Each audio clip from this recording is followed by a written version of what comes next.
What's good, Commanders fans, and happy Friday. Let's get into this preview against the Cardinals. Big game here, man. Big game here. But before we get started, shout out to BETUS. They will be sponsoring this video and a lot of videos for throughout the season. Unfortunately, the Cowboys did win last night. I picked the Cowboys to win last night on my, or was it Wednesday night on my stream?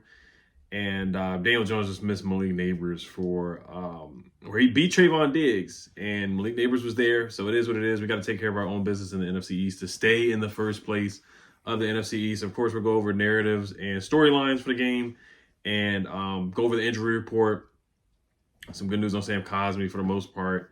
But the storylines is, of course, Cliff Kingsbury coming back to Arizona. Jaden Daniels practicing at Arizona State in the team, and he was at Arizona State for a couple of years, and there's the video of them trashing his locker.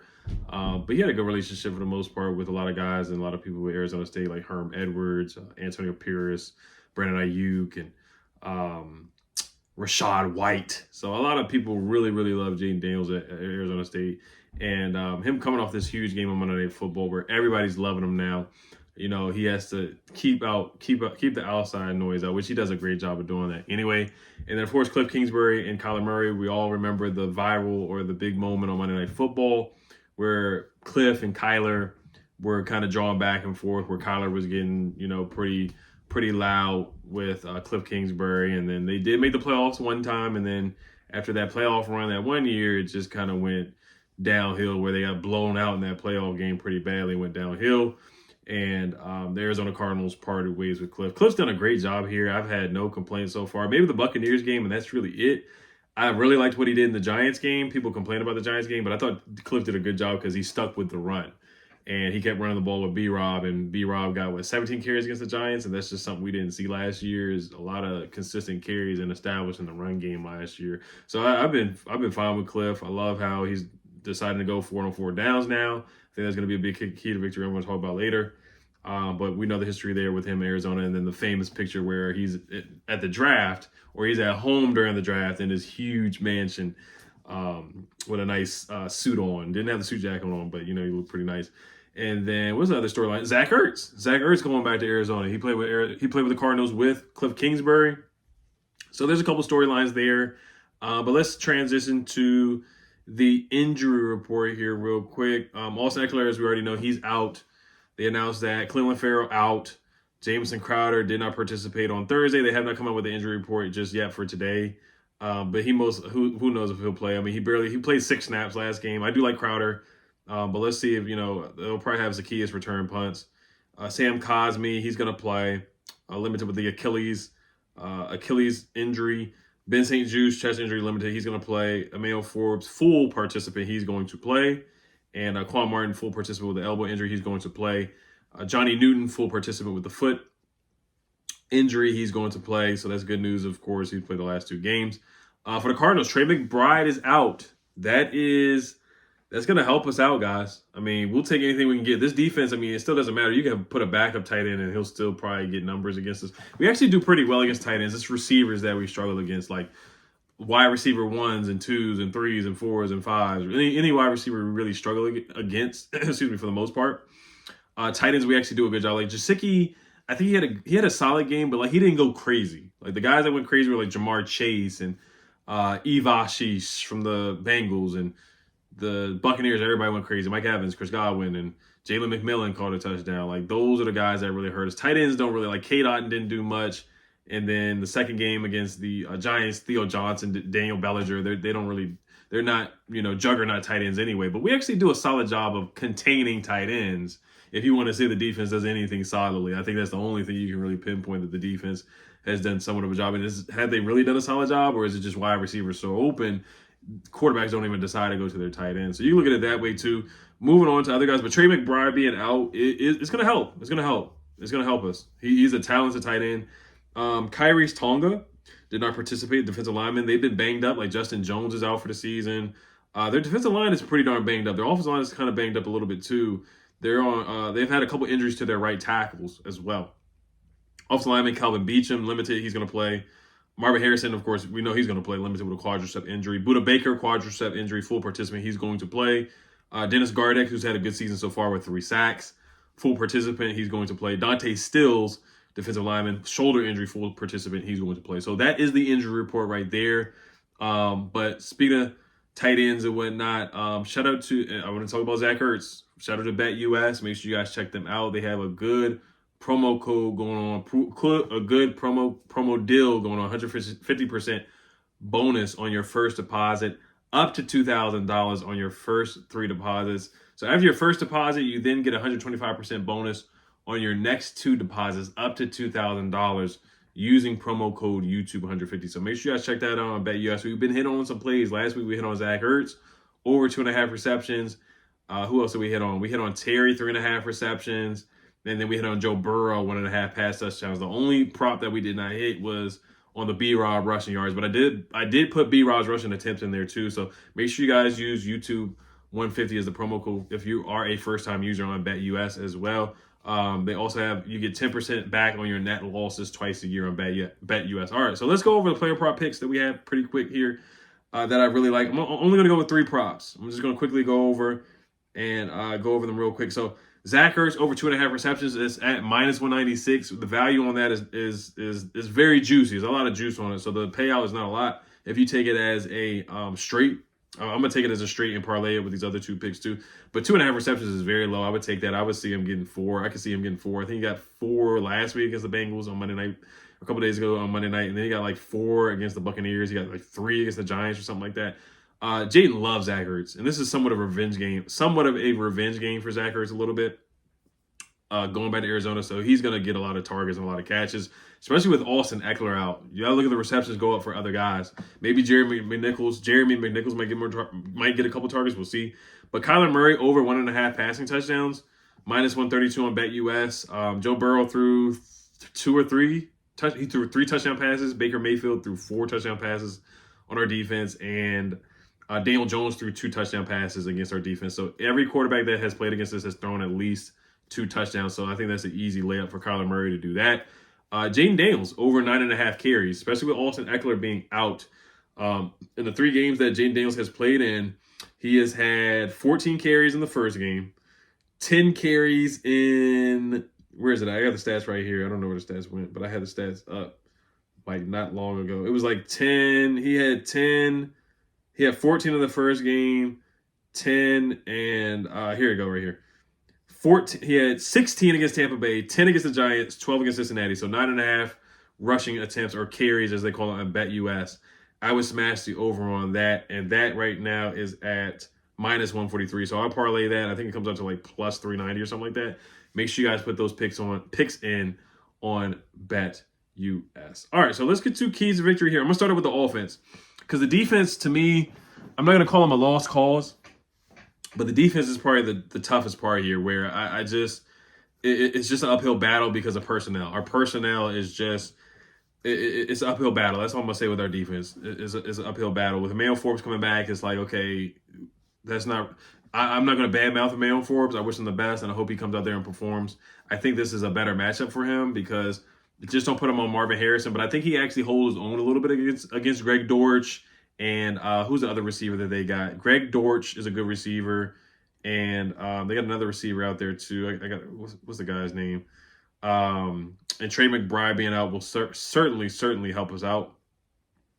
But it's not like he's going up against Jamar Chase and T. Higgins and Mike Evans and guys like that we've gone up against. Michael Wilson. Michael Wilson's really good too, but I think he can somewhat have a better chance this game. I'm being optimistic and I'm being nice to Emmanuel Forbes. So let's see what he can do, if he can bounce back here in this game, coming back from the injury. But let's stick with the offense here.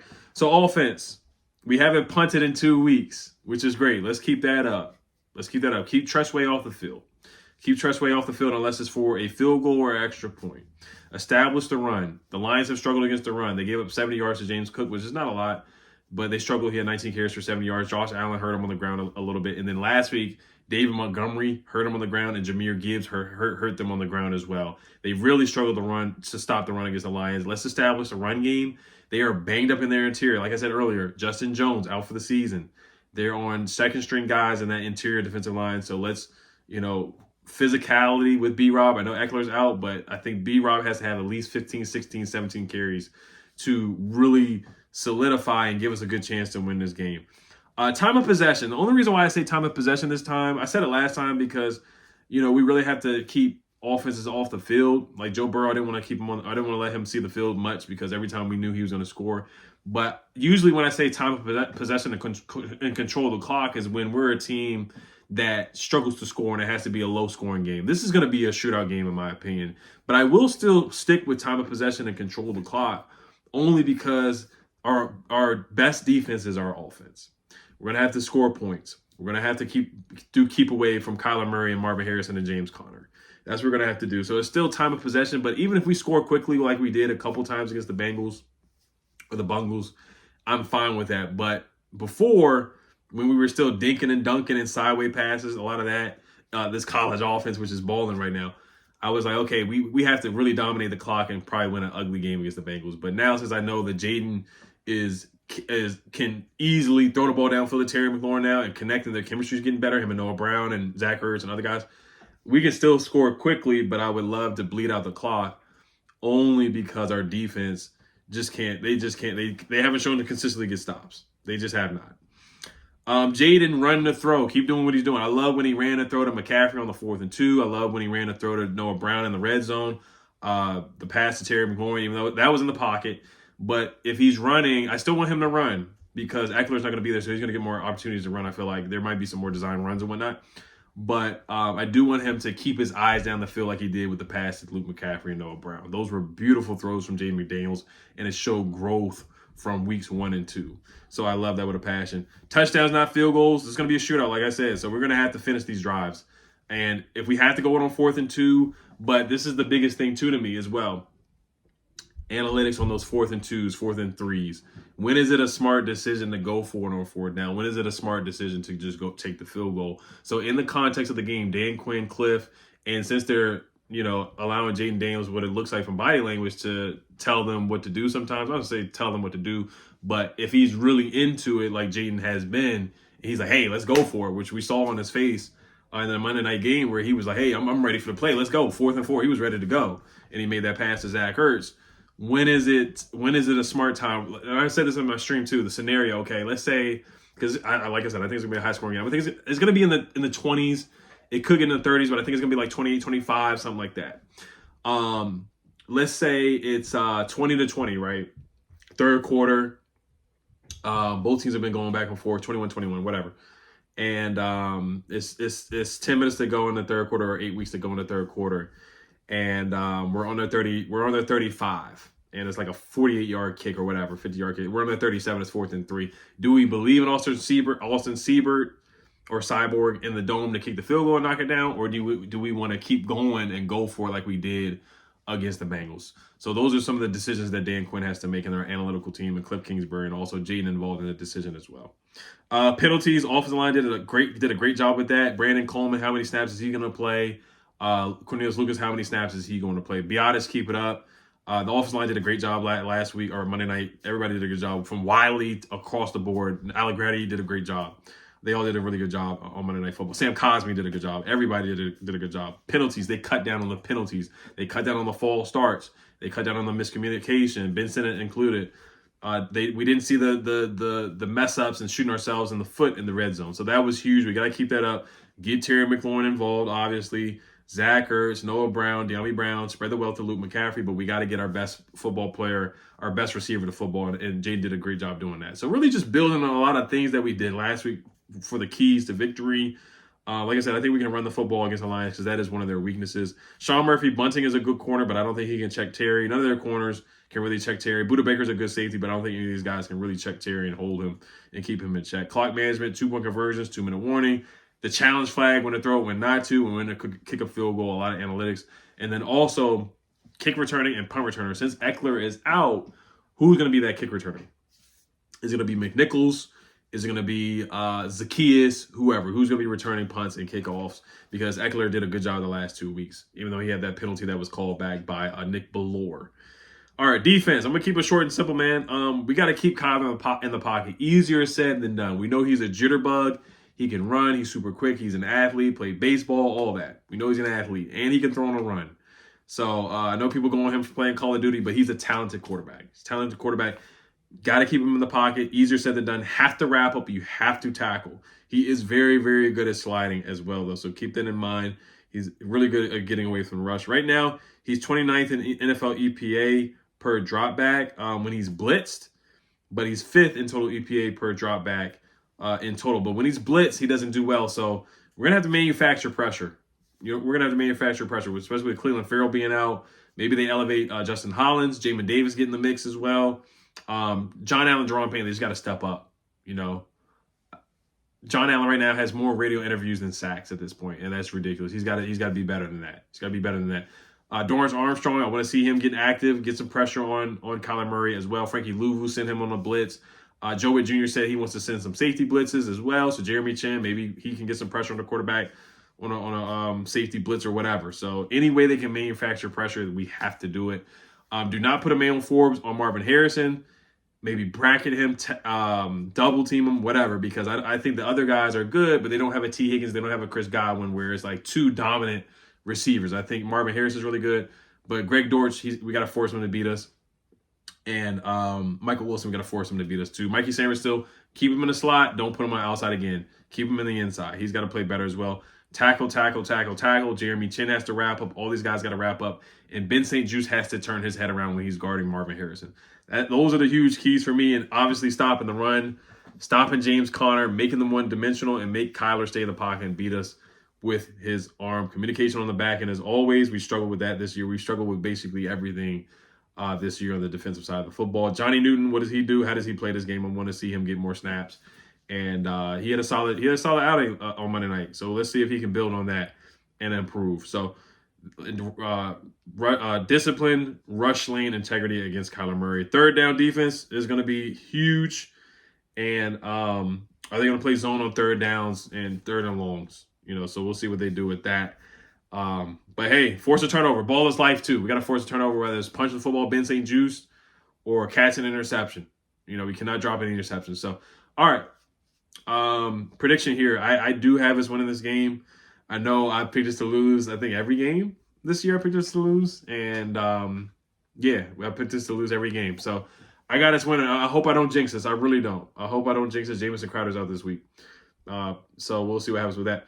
But I have us winning either 24-21, which is not necessarily a shootout, or 28-25. I think 24-21, 28-25. I think we score. I'm trying to think of a scenario here. I think we're actually down 25-21, and we score a touchdown to win the game. Jaden runs in for a touchdown. I think that's actually how we win the game. Or Jaden throws a touchdown to Zach Ertz in the end zone, where he's running around a little bit. And he scans the field. He's running, throws a touchdown to Zach Ertz in the back of the end zone. We win 28-25. That's how I think we win, with about 30 seconds left.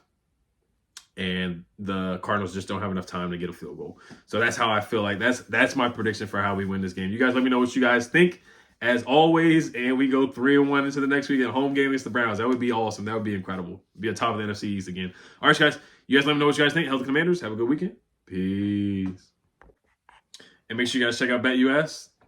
Healthy Commanders. Peace.